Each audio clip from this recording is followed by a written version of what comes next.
বর্তমান সময়ে ডায়াবেটিস ভীষণভাবে মানুষের জীবনে ছড়িয়ে পড়েছে।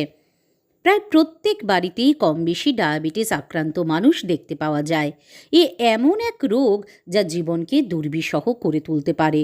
শরীরে একবার ডায়াবেটিস হানা দিলে আস্তে আস্তে সমস্ত অঙ্গ প্রত্যঙ্গে তার প্রভাব পড়তে থাকে।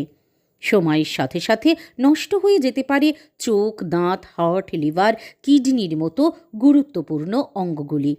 এছাড়া হাত পায়ের জোর কমে যাওয়া, শরীরের অস্বাভাবিক ক্লান্তি, খিটখিটে মেজাজ তো আছেই।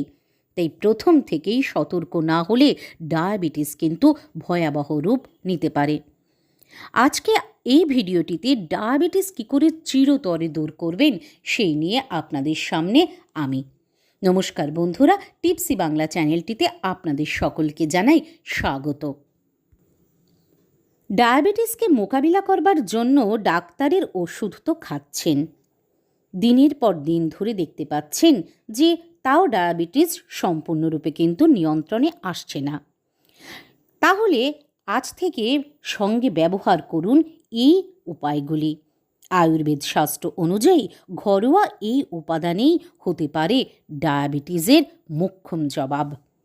রান্নাঘরে অতি পরিচিত এবং প্রয়োজনীয় উপাদান হলো দারুচিনি, যা সেবন করলে মিলবে ডায়াবেটিস থেকে রেহাই, এমনই দাবি করছে আয়ুর্বেদ শাস্ত্র।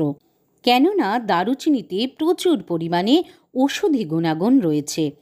অ্যান্টিঅক্সিডেন্টে ভরপুর এই দারুচিনি, আর তাই রক্তে শর্করার পরিমাণ নিয়ন্ত্রণে রাখতে এবং প্যানক্রিয়াসের কার্যকারিতাকে অক্ষুণ্ণ রাখতে কার্যকরী পদ্ধতি হতে পারে এই দারুচিনি, এমনই দাবি করছেন আয়ুর্বেদিক বিশেষজ্ঞরা।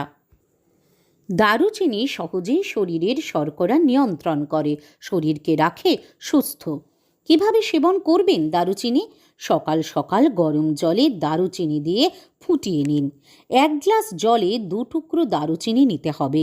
সারা রাত ভিজিয়ে সকালবেলায় ফুটিয়ে নিয়ে ঈষৎ উষ্ণ অবস্থায় তা পান করতে হবে। ব্যাস, এতেই কেল্লাফতে। ডায়াবেটিস তো দূরে থাকবে বটেই, তার সাথে শরীরও থাকবে একেবারে ফিট। তাহলে বন্ধুরা, আর দেরি কেন? আজ থেকেই এই উপায় আপনি ব্যবহার করতে পারেন যদি আপনি ডায়াবেটিসে আক্রান্ত হয়ে থাকেন অথবা আপনার পরিচিত কেউ এই রোগের শিকার হয়ে থাকে। বন্ধুরা, এই ছিল আমার আজকের ভিডিও। আমার ভিডিও যদি আপনাদের ভালো লাগে একটি লাইক, কমেন্ট, শেয়ার করে সঙ্গে থাকবেন এবং চ্যানেলটি সাবস্ক্রাইব করে রাখবেন, যাতে আমার দেওয়া ভিডিওর আপডেটগুলো সবসময় আপনাদের কাছে পৌঁছে যায়।